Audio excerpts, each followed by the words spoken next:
Hi friends, ப்ரிசமோடைய first stage 1 நம்ம வந்து பார்க்குறோம். இந்த வீடியோஸில் நாம் பார்க்க போகிற விஷயம் வந்து பார்த்திங்கன்னா சூப்பராக ஒரு க்ரியேட்டிவான ஒரு விஷயம் இருக்குது. ப்ரிசம்ன்றது வந்து ஒன்றும் இல்லை, ஒரு ஒளி வந்து ஒரு ஒரு அந்த ப்ரிசம்ன்ற அந்த பர்டிகுலர் பார்ட்டிக்கல் மேலே பட்டுச்சுன்னா 3 டைமென்ஷன்ஸாக வரும். அதே மாதிரி இந்த கதையில் வந்து பார்த்திங்கன்னா 3 டைமென்ஷன்ஸ் என்னென்னு பார்த்தீங்கன்னா விக்கி ஒருத்தன், பிரபுன்றவன் ஒருத்தன், ராஜுன்ற ஒருத்தன். இவங்க எல்லாருமே பிரதர்ஸ் தான். இவங்க பிளான் போட்டு எப்படி வில்லனை தூக்குறாங்க அப்படின்றது தான் கதை. இது எக்ஸ்டெண்டட் வெர்ஷனாக தான் உங்களுக்கு நான் சொல்கிறேன். இந்த கதையில் வந்து பார்த்திங்கன்னா ஃபஸ்ட்டு வந்து பார்த்திங்கன்னா விக்கியை வந்து மகான்றவங்க சிஸ்டர் வந்து டேக் கேர் பண்ணிக்கிறாங்க அந்த ஃபேமிலியை. பிரபுன்றது வந்து ஒரு பையன் இருப்பான், அவனுக்கு ஒரு குறும்புக்கார தம்பி இருப்பான், அவன் ஸ்டேஜ் 2ல் வருவான். அதே மாதிரி வந்து பார்த்திங்கன்னா இன்னொரு கதை இருக்குது. அதுதான் இன்னும் நம்ம சொல்லாதது வந்து பார்த்திங்கன்னா விக்கி பிரபு ராஜு மட்டும் வந்து பார்த்திங்கன்னா அவன் ஹோட்டலில் இருப்பான், அவன் சிஸ்டரோட அவன் வேலையை பார்த்துட்டு இருப்பான். நம்ம சீன் 1ல் என்ன பார்க்குறோன்னா, ராஜு வந்து ஒரு ஹோட்டலில் வேலை செஞ்சிட்ருப்பான். பிரபு வந்து பார்த்திங்கன்னா இவங்க அது எல்லாமே பிளான் போட்டபடி ஒரு நாள் மீட் பண்ணிக்கலாம் அப்படின்னு பிளான் போடுவாங்க. யாருக்குமே தெரியாமல் ஒரு வீட்டில் போய் ஒளிஞ்சிக்குவாங்க. சின்ன வயசுலேயே பிளான் போட்டது. இதுக்கு ஒரு பின்னாடியே ஒரு பெரிய ஒரு ரீசன் இருக்கும். அது ரொம்ப ஒன்றும் பெரிய ரீசன்லாம் இல்லை, நார்மலான ரீசன் தான். அந்த ரீசன் அதுதான் என்ன அப்படின்றது தான் கதையோட ட்விஸ்டே. இதில் என்ன விஷயம்னு பார்த்தீங்கன்னா, ராஜு வந்து சமைச்சு எடுத்துகிட்டு வந்து வச்சுருவான், சர்வ் பண்ணி வச்சுருவான் ஹோட்டலில். அதுக்கப்புறம் இந்த டைமில் என்ன நடக்குது, பிரபு வந்து பணக்கார பையன்லாம் கார்லேருந்து இறங்கி வந்து சாப்பிட்டுட்டு டிப்ஸ் கொடுக்குறான்.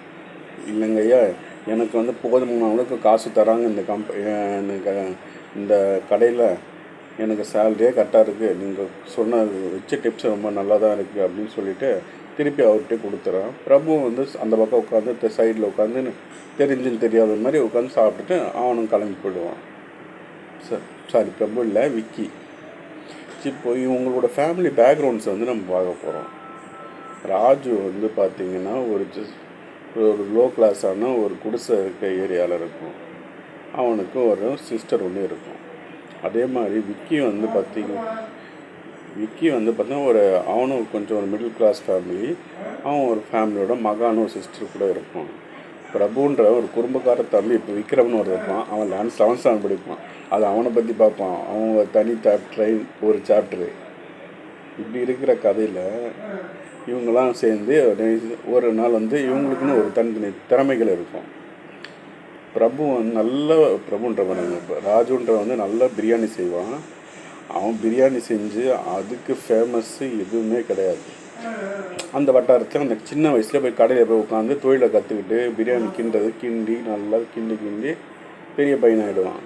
ஆனால் படிக்கணுன்ற ஆசை இருக்கும், அவனும் படிப்பான். ஆனால் பிரபுன்றவன் வந்து படிப்பு அந்தளவுக்கு வராது. ஓரளவுக்கு ஸ்போர்ட்ஸ் அத்லெட்டிக்ஸ்லாம் அவனுக்கு சூப்பராக வரும். அவன் உட்காந்து அழகாக அத்லெட்டிக்ஸை வந்து பண்ணிகிட்டு இருப்பான். ஏதாவது ஆர்ச்சரி ஸ்போர்ட்ஸ்லாம் அவனை தான் கூட்டின்னு போய் நிறுத்துவாங்க. அதே மாதிரி விக்கின்றவனுக்கு வந்து பார்த்திங்கன்னா நல்லா படிப்பான், ஆனால் வசதி இருக்காது. கஷ்டப்பட்டு வேலை செஞ்சுட்டு படிச்சுட்டு இருப்பான். இவங்க எல்லோரும் ஃப்ரெண்ட்ஸு அண்ணன் தம்பிங்கன்றதுனால இவனுங்க என்ன பண்ணுறானுங்க, ஸ்டோரியோட ட்விஸ்ட்டு நான் உடைச்சதுக்கு காரணமே உங்களுக்கு இன்னும் கொஞ்சம் இன்ட்ரெஸ்டிங்காக இருக்கட்டும், கதை கொஞ்சம் இன்ட்ரெஸ்டிங்காக இருக்கட்டும்னு சொல்லிட்டு தான் நான் அந்த ஸ்டோரியோட கதை இதை வந்து நான் ட்விஸ்ட்டை வந்து உடைச்சிட்டேன். இது வந்து நான் டாய் வெர்ஷனை கூட பண்ணுறேன். உங்களுக்கு வந்து பார்த்திங்கன்னா டாய் வச்சுன்னா நான் இருக்க மாட்டேன், எனக்கு பதிலாக நான் பொம்மையை வச்சு அசைச்சு கதை சொல்கிற மாதிரி இருக்கும். கதைக்குள்ளைக்கு வரும்போது நம்ம இந்த மாதிரி இவங்க போயிட்டு இருக்கும்போது இவங்க எல்லாம் கிரிக்கெட் விளையாட போயிடுவானுங்க. ராஜு வந்து ஒரு பேட்ஸ்மேனாக இருப்பார். அதுக்கப்புறம் பிரபு வந்து ஒரு விக்கெட் கீப்பர். அப்போ ரிமைனிங் இருக்கிறவன் என்ன பண்ணுவான்றது நீங்களே கண்டுபிடிச்சிக்கிங்க, ஓகேவா? அதுக்கப்புறம் இவங்கெல்லாம் சேர்ந்து கிளாஸை முடிச்சுட்டு வந்து ஜாலியாக விளையாடிட்டு இருப்பாங்க. ஜாலியாக விளையாடிட்டு ஹோட்டலில் போய் அரட்டஸ்ட்டு ஜாலியாக அந்த மாதிரி ஒரு ஃபன்னான ஒரு கேரக்டர்ஸாக இருப்பாங்க. ஒவ்வொருத்தரும் ஒரு மாதிரி இருக்கும்.